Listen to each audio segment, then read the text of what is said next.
Social distancing का पालन करें, हाथ बार बार धोएं और जो भी प्रिकॉशन ले सकते हैं लें। आपकी जान हम सब लोगों के लिए बहुत कीमती है। सभी बुजुर्गों से मेरी हाथ जोड़ के अपील है। ये जो 6,923 केस पॉजिटिव हुए हैं, इनमें केवल 1300 केस इस टाइम अस्पतालों के अंदर हैं। 1476 केस केवल अभी अस्पतालों के अंदर हैं।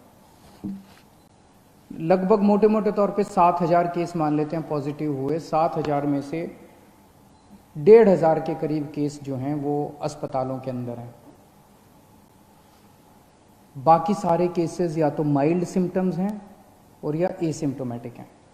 और ये 1,500 केस जो अस्पतालों में हैं, इनमें भी 91 केस ऐसे हैं जो आईसीयू में हैं और 27 केस ऐसे हैं जो वेंटिलेटर पे हैं। इनफैक्ट जो सीरियस केस हैं, एक एक केस पे मैं रोज़ नज़र रखता हूँ, रोज़ उनका पता करता हूँ कि क्या उनको कैसे बचाया जाए। किसी को मरने नहीं देना, अपने को कोशिश ये करनी है कि सब लोग सही सलामत जिंदा ठीक होकर अपने घर लौटें। तो हम ये देख रहे हैं कि अधिकतर केस जो है वो माइल्ड या एसिम्टोमेटिक है। लगभग 75% के करीब केसेस एसिम्टोमेटिक या माइल्ड केसेस हैं। उनका अब केंद्र सरकार ने आदेश निकाले हैं कि उनका इलाज अगर हम चाहें तो उनके घर पे भी हो सकता है, उनको अस्पतालों में आने की ज़रूरत नहीं है। उसका अब हम लोगों ने इंतजाम किया है। जो लोग एसिम्टोमेटिक होते हैं, जो लोग माइल्ड सिम्टम वाले होते हैं, जिनको थोड़ा सा बुखार है, थोड़ा सा खांसी है, ज़्यादा दिक्कत नहीं है, उन सब लोगों के घर पे इलाज का हमने इंतजाम किया है। हमारी टीम उनके घर पे जाती है, उनके पूरे परिवार को बिठा के सब समझाती है कि आपको कैसे करना है। देख के आती है उनके घर पे पहले कि क्या उनके घर में एक अलग कमरा है, क्या उनके घर में एक अलग टॉयलेट है, क्या उनको अलग से घर के अंदर सोशल आइसोलेशन किया जा सकता है। अगर उनके घर में ये सुविधाएं हैं तो फिर उस मरीज को अपने घर में ही उसका इलाज करने की इजाज़त दी जाती है। इसमें इलाज तो है ही नहीं कोरोना में, तो वो अपने घर में ही आइसोलेट हो जाते हैं। डेली हमारी टीम की तरफ से उनको फ़ोन जाता है, लगातार उनके टच में रहते हैं, उनको फ़ोन नंबर दे दिया जाता है। अगर उनको किसी भी तरह की तकलीफ़ हो तो वो हमसे संपर्क में रह सकते हैं।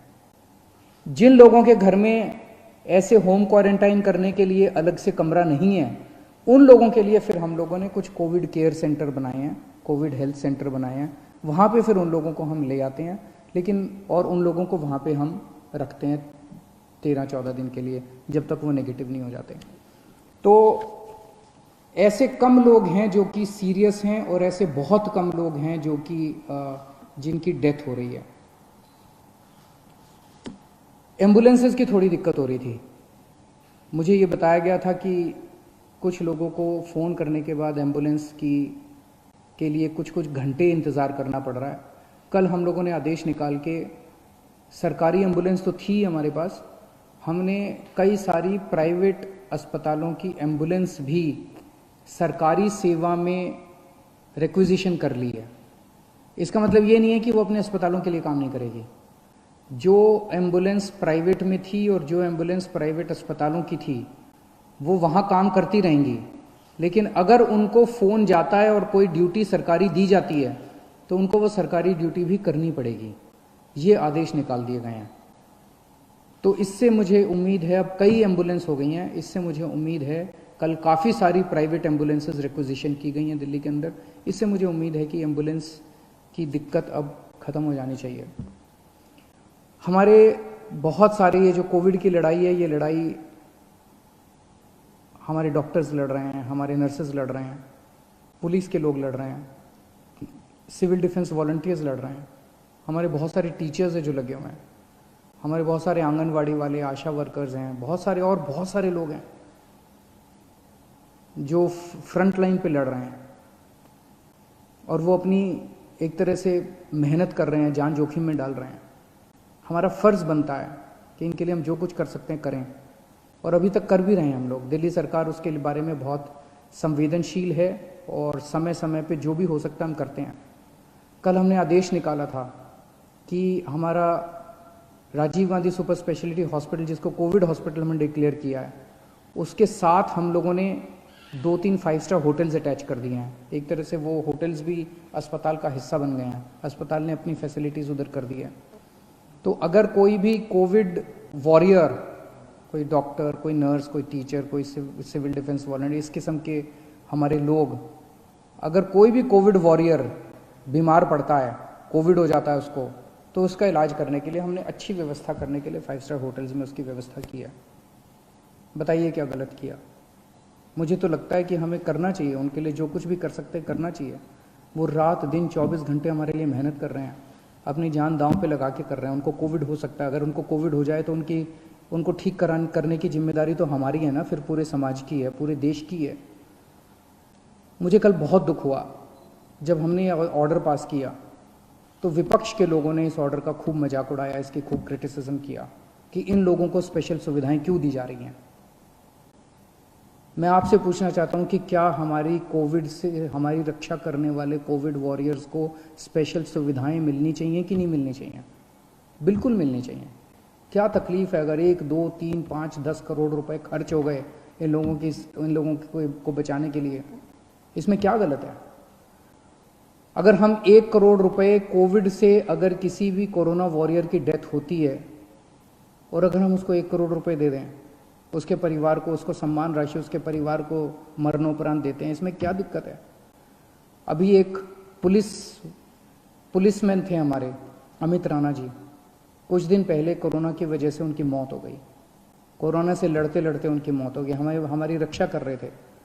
उनके परिवार के लिए मैंने 1 करोड़ रुपए की ऐलान किया, सम्मान राशि का ऐलान किया।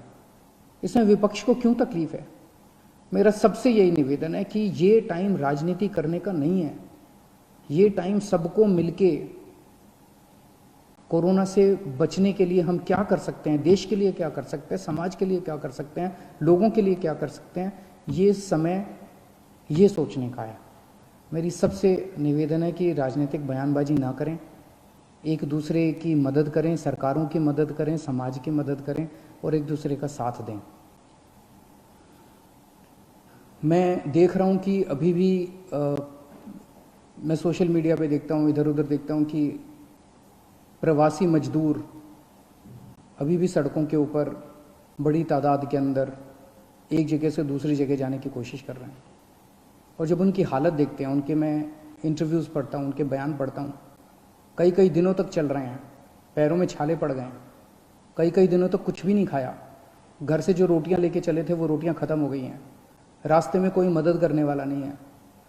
कई लोगों ने अपने कंधे के ऊपर अपने बच्चों को बिठाया होता है। एक आदमी देखा जो अपनी बूढ़ी माँ को अपने गोद में लेके पता नहीं कितने किलोमीटर चल चुका था। बहुत तकलीफ होती है। ऐसे लगता है जैसे पूरा का पूरा सिस्टम फेल हो गया, ऐसे लगता है कि हम सारी सरकारें जैसे फेल हो गई हैं। मेरी सब लोगों से निवेदन है, दिल्ली के रहने वाले सब लोगों से निवेदन है कि आपको बिल्कुल चिंता करने की ज़रूरत नहीं है। जो लोग दिल्ली में दूसरे राज्यों के ऐसे हैं जो फंसे हुए हैं और जो जाना चाहते हैं, हम उनका इंतज़ाम कर रहे हैं। अभी तक हमने आपके खाने और रहने का इंतज़ाम किया हुआ था। मेरी आपसे निवेदन है, पहला निवेदन तो यह, दिल्ली छोड़ के मत जाइए। बहुत जल्दी ये लॉकडाउन अंतहीन तो होगा नहीं, कभी ना कभी तो खुलेगा, जल्दी खुलेगा, सबको नौकरियां भी मिलेंगी, आपको भी नौकरी मिलेगी, सबको काम मिलेगा, सबको मजदूरी मिलेगी। लेकिन अगर कोई फंसे हुए हैं और जाना ही चाहते हैं, हम आपके लिए ट्रेन का इंतज़ाम कर रहे हैं। एक ट्रेन मध्य प्रदेश जा चुकी है, एक ट्रेन हमने बिहार भेजी, अभी और ट्रेन का इंतज़ाम कर रहे हैं। केंद्र सरकार से भी बात कर रहे हैं, दूसरे राज्यों की सरकारों से भी बात कर रहे हैं।